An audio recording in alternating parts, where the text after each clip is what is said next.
개인 기업과 달리 법인 기업은 눈에 보이지 않는 주주가 있습니다. 바로 국가입니다. 왜 국가일까요?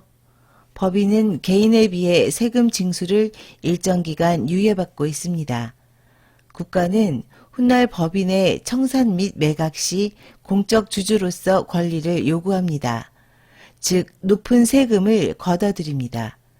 이에 대한 대비가 필요합니다. 법인의 잉여금을 지킬 수 있는 해법이 필요합니다. 그렇지 않으면 우발 채무, 즉 막대한 세금이 부과됩니다.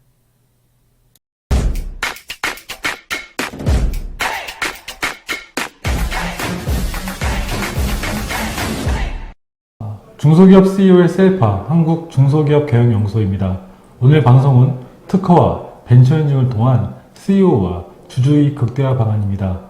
이 주제에 대해서 6차례에 걸쳐 시리즈 방송을 할 예정입니다. 오늘 방송은 2부 특허 경영과 재무 개선 효과입니다. 부장님, 네. 오늘 2부 강의를 간단하게 좀 요약해 줄 수 있으실까요? 네, 그 일부에서 말씀드린 것처럼 특허 경영은 이 매출과 대출, 세출 이 삼중 경영에 지대한 영향을 미친다고 말씀을 드렸는데 이제 그 중에 그 대출이죠. 그러니까 쉽게 말하면 이제 외부에서 자금 조달을 원활하게 하기 위해서 재무 구조를 건전하게 만들어야 되는데 특허 경영이 그 재무 구조를 개선하는데 어떤 효과가 있는지를 정리해서 말씀드릴 예정입니다. 네. 그럼 2부 특허 경영과 재무 개선 효과에 대한 방송을 시작하겠습니다.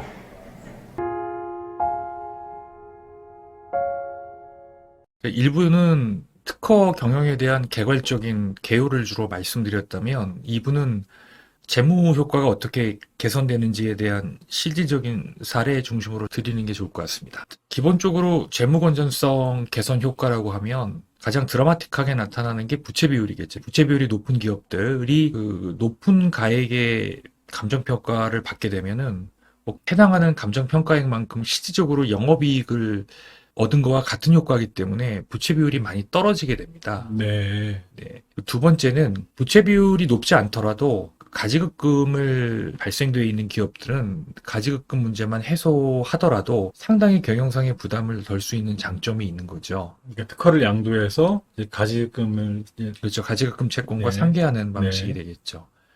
두 번째는 부채 비율도 높지 않고 가지급금 문제도 없는 기업이라면 미처분 잉여금을 특허 양도로 회수한다. 뭐 이런 개념. 원칙적으로 미처분 잉여금은 주주건데 특허 양도하는 거하고 주주이익하고 무슨 관련이 있냐라는 이제 반론이 있을 수 있어요. 네, 맞습니다. 일부 때도 말씀을 드렸지만 현장기업이나 소유와 경영이 분리되고 각자의 역할과 책임이 명확하게 법적으로나 내부 통제 시스템에 의해서 규정이 되어 있는 조직이나 기업에게는 이 개념이 안 맞겠지만 중소기업 대다수는 임원과 주주와 채권자와 개발자로서의 역할이 같기 때문에 한 1인 사역을 하기 때문에 그분은 개인적으로는 본인이 특허의 소유주로서 등록권자로서 본인의 소유권을 법인에 넘기고 거기에 대한 대가를 받는 거지만 궁극적으로는 이제 본인이 미리 특허 양도 양수를 통해서 소득을 얻게 되고 이익을 얻게 되면은 그건 결국 이제 주주로서 본인이 얻는 이익과 같은 효과가 있다는 거죠. 네. 네, 그런 의미로 제가 이렇게 말씀드린 겁니다. 그래서 간단하게는 이렇게 특허를 양도해서 얻게 되는 소득을 우리가 보통 세법적으로는 기타 소득이라고 하고요. 그 소득의 60%는 실제 비용 지출 여부와 상관없이 경비로 인정을 합니다. 물론 특허를 취득하는 데 있어서 60%보다 더 높은 비용을 썼다면 그걸 인정해줘요. 일부 때 제가 특허를 취득하는 방법 중에 그런 방법도 있다고 말씀드렸습니다. M&A를 하거나 이제 내가 개발한 게 아니라 다른 사람이 개발했으면 상당한 비용을 주고 사와야 되잖아요. 그런 경우에는 실질적으로 취득가액이 경비율보다 높을 수도 있겠죠. 그렇다고 한다면 특허를 통해서는 크게 세 가지네요. 부채 비율을 개선할 수 있고 가지입금을 해소할 수 있고 소득세와 법인세를 절감할 수 있다라고 정리할 수 있을 것 같습니다. 네, 그렇게 결론적으로 세 가지의 개선 효과를 얻을 수 있다. 이렇게 말씀드릴 수 있을 것 같습니다. 이 세 가지를 다 누릴 수 있는 기업이 있고요. 어느 하나만 해당이 되더라도 다른 방법, 여타의 방법들보다는 합법적이면서 합리적인 방법으로 세금을 절감할 수 있는 그런 방안이라고 결론적으로 말씀드릴 수 있을 것 같아요. 세금에 대한 또 경쟁력 측면도 되게 궁금하네요. 절세 경쟁력을 한번 볼까요? 연봉을 한 2억 정도 받는 분이 특허 감정평가를 한 10억 정도 받았다고 가정을 한번 할게요. 만일에 이분이 10억이라는 소득을 급여라는 방식으로 얻어가게 되시면 소득세 건보료 합해서 한 4억 7,458만 원, 그 한 47% 정도가 공제가 되고 남은 금액이 차인지급액이 되겠죠. 네. 배당의 경우도 급여만큼은 아니더라도 거의 급여에 육박하는 수준의 공제가 이루어지고요. 거기에 비해서 특허는 배당이나 급여에 비해서 한 절반 정도의 실질세율로 이익을 시현할 수 있죠. 절반이 안 되네요. 그렇죠. 절반 이하라고 봐야 되겠죠. 그래서 실질적으로 이제 급여 배당에 비해서 경쟁력이 있다. 급여는 비교하는 게 의미가 없습니다. 왜냐하면 실제 연봉 2억 받는 분이 급여를 10억을 받아갈 수가 없고요. 그렇죠. 그렇죠. 명분 없이 10억을 받아가게 되면 당연히 부당행위가 되기 때문에 이건 이론적으로 이렇다는 얘기입니다. 물론 배당은 10억을 받아갈 수는 있습니다. 그러면 본인이 100% 지분이 있을 때는 본인만 10억을 받아갈 수 있지만 이게 다른 주주들, 특히 주주권 행사가 가능한 이해관계가 있는 주주들 같은 경우는 그 주주들에게도 균등 배당을 해줘야 되지 않습니까? 네. 현실적으로 그래서 중소기업이 10억이라는 이 거액의 배당을 직접적으로 1인 주주에게 한다는 것도 쉽지 않은 부분이죠. 거의 보지 못한 것 같아요. 그런 면에서 세율 측면만 장점이 있는 게 아니고 실현 가능성 측면에서도 특허가 장점이 있다라는, 눈에 보이지 않는 효익이 있다라는 거 하나 더 말씀을 드려야 될 것 같아요. 급여 상여와 비교만 말씀드렸는데 다른 소득원과도 어느 정도 경쟁력이 있는지 좀 말씀을 드릴게요. 만약에 이제 이 기업주가 10억이라는 퇴직금을 확보했고 지금 10억이라는 퇴직금을 퇴직 소득으로 지급받는다고 가정을 하면 평균 한 20% 정도의 세부담이 발생이 됩니다. 근데 이것도 역시나 전제 조건이 있는 거죠. 실질적인 퇴직을 해야 된다는 거예요. 진짜 퇴직을 해야 된다. 그렇죠. 그만둬야 된다. 재임 중에 중간 정산이 가능한 요건에 해당이 돼서 물론 받을 수도 있지만 굉장히 제한적인 요건이기 때문에 이것도 명목상의 세율일 뿐이에요. 실질적으로 실현 가능성이 높진 않다는 거죠. 자본거래 영역에서 이제 자기주식 취득이라는 게 있습니다. 본인 주식을 법인에 양도하고 법인은 그 양도 대가를 주주에게 지급해주는 방식이죠. 여기서 양도 차익이 발생이 되겠죠. 네네. 양도 차익에 대해서 이제 3억 이하는 20%, 네. 3억 초과는 25%. 25% 세금이 부과되기 때문에 계산을 해보면 실질적으로 한 23.2% 정도의 세금이 발생이 됩니다. 이건 10억 기준으로 그냥 했을 때 실효세율이라고 보시면 됩니다. 자기 주식도 마찬가지입니다. 본인이 100% 지분이 아니고 또는 가족이 보유하고 있는 경우일 수도 있지만 실제 본인이 자기 주식 취득을 원치 않는 또는 이제 기업 입장에서 대표이사한테만 이 행위를 했으면 하는 어떤 전략적인 판단이 작동이 될 경우에 여기에 이해관계 주주가 있다면 또 실행하기 어려울 수도 있겠죠. 상법상의 또 절차를 거쳐야 되기 절차도 때문에. 엄격한 절차도 따라야 되고요. 가급적 모든 주주에게 다 자기 주식 취득의 어떤 취지나 이걸 알려야 되고 실제 주주에게도 자기 주식 취득의 기회를 제공하고 그거에 대한 이제 취득에 응할 수 있는 기회를 균등하게 제공해야 되는 법적 의무가 있기 때문에 네. 모든 기업이 다 일반적으로 그냥 쉽게 적용할 수 있는 그런 방식이라고 볼 수는 어려워요. 중간에 뭐 차명 지분이 있거나 그러면 더 복잡해지잖아요.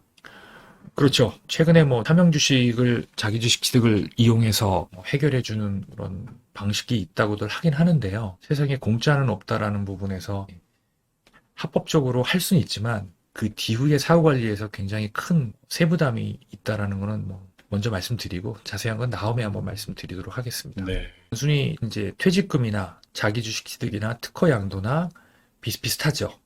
그렇지만 이제 아까도 말씀드린 것처럼 실현 가능성 측면에서는 상여든 배당이든 퇴직금이든 자기 주식 취득이든 특허에 비해서 실현 가능성 측면보다는 낮다.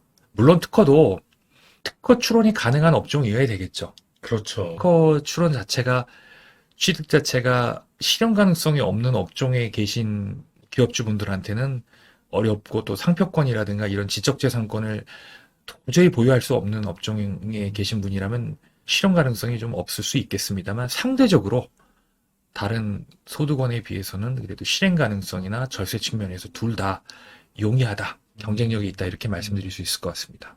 특허를 통한 양도가 세금적 측면에서도 가장 경쟁력이 있고 현실적이다라고 정리를 하면 되겠군요. 그렇죠. 이게 실현 가능성 측면도 되게 간과할 수 없는 거예요. 물론 유통회사나 이런 경우에는 특허를 내는 게 어렵잖아요. 그렇지만 이제 유통회사 같은 경우도 자기만의 고유 브랜드가 있다면 가능할 수는 있겠죠. 예를 들어서 OEM이나 ODM 방식으로 생산은 외부에서 하지만 자기들 자체 브랜드만 있다면 그것도 상표권으로 지적재산을 취득할 수 있으니까 그런 경우라면 가능하겠지만 단순히 특허나 상표권을 도저히 추론할 수 없는 그런 여건에 있는 기업들한테는 특허 양도도 활용할 수 없는 방식 중에 하나겠죠. 말씀하신 것 중에 이제 특허를 통해서 부채 비율 개선, 이제 소득세와 법인세 절감, 가장 또 매력적인 부분이 가지급금 해소 부분인 것 같아요. 가지급금 운영 부담을 해소할 수 있다는 게 중요한 포인트입니다. 물론 가지급금의 운영 부담을 해소할 수 있는 많은 방안들이 있어요. 그게 가지급금이라는 게 뭐죠? 그러니까 가지급금이니까 임시로 법인에서 지급된 영수증이 증빙되지 않는. 네, 맞습니다. 네네. 두 가지 다 맞는 말입니다. 예. 사실 가지급금이라는 건 단순히 말씀드리면 전 이렇게 정의해요. 대표이사나 주주나 기업에 지배적인 영향을 미칠 수 있는 사람이 법인 돈을 가불해 갔다라고 이렇게 보시면 될 것 같아요. 그러면 가불의 원천이 뭐냐? 내 급여를 가불해 간 거냐? 내 미래의 퇴직금을 가불해 간 거냐? 아니면 주주가 어차피 내 돈이니까 내가 나중에 배당으로 가져갈 돈을 미리 가불해 간 거냐? 만약에 우리 소장님이라면은 내가 어떤 소득을 원천으로 가불을 받아갔다라고 주장하고 싶으세요? 퇴직금? 예, 왜 퇴직금을 가불받아갔다고 주장하고 싶으세요? 세율이 낮. 세율이 제일 낮기 때문에 그런 거죠. 자, 그런데 퇴직금은 아직 정해지지도 않았고요. 그리고 퇴직금은 이 임원퇴직 소득 같은 경우는 여러 가지 상법상의 절차적인 요건, 부당행위 문제 이런 것들이 다 클리어하게 정리돼서 국가가 퇴직소득으로 인정할 때 그때 내가 갑을 받아간 거에 대한 정당성이 확보되는 거예요. 반대로 질문 드려볼게요. 우리 소장님 만약에 국세청 공무원이라면 당신은 퇴직금이 아니라 뭐를 갑을 받아간 거다라고 주장하고 싶으세요? 세무서 쪽에서는 세금을 많이 받고 싶으니까 급여로 지급했다고 했을 것 같은데요. 그럴 수도 있지만 배당으로 얘기할 가능성이 크죠.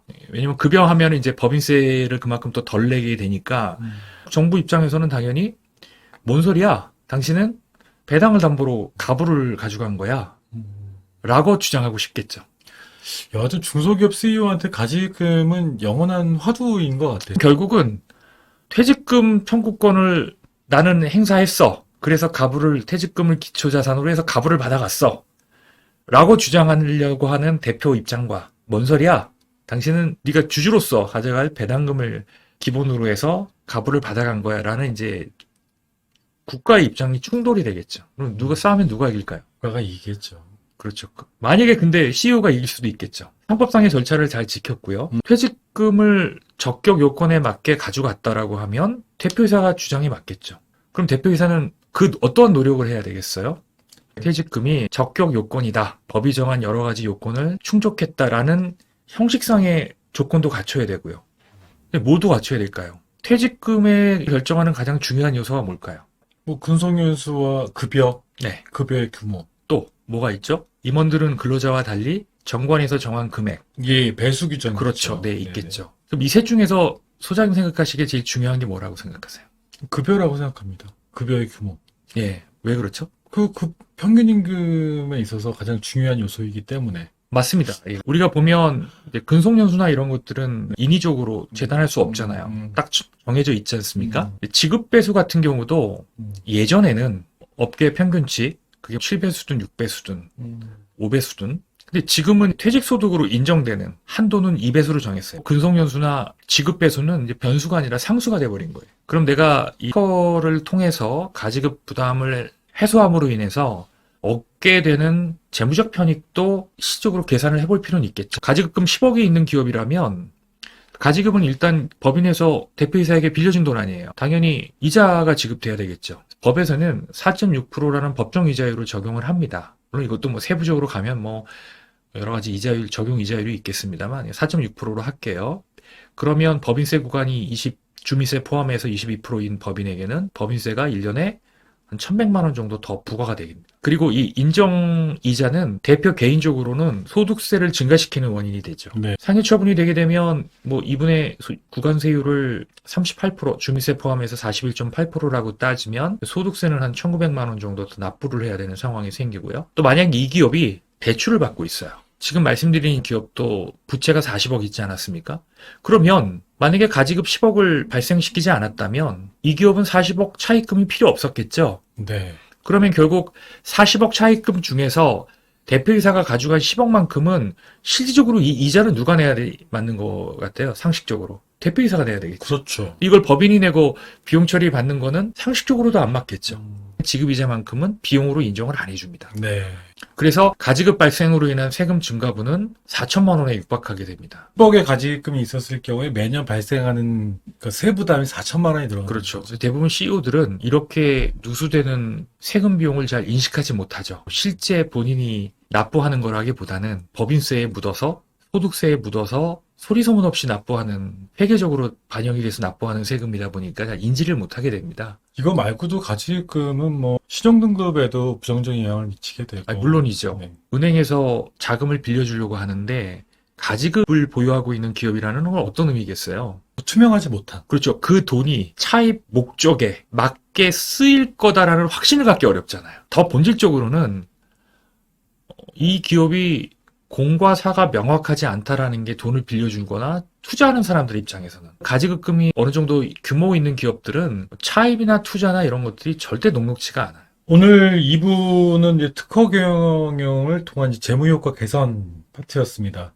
통해서 부채 비율과 가지급금을 해소할 수 있고 소득세와 법인세를 절감할 수 있다는 세 가지 측면을 또 말씀해 주셨고요. 그리고 절세 측면에서는 상여나 배당, 퇴직금, 자기 주식 취득보다도 이 특허를 통한 양도양수가 훨씬 더 세금 절세 효과가 높다는 부분들을 부사장님께서 말씀해 주신 것 같아요. 오늘 강의는 제가 보기엔 특허가 굉장히 파워풀한 역할을 하고 있는 것 같고요. 다음 3부에서는 특허를 법인의 현물 출자해서 어떻게 절세 효과를 우리가 받을 수 있는지에 대한 부분도 강의를 이어가도록 하겠습니다. 부사장님, 네. 오늘 강의 감사합니다. 감사합니다.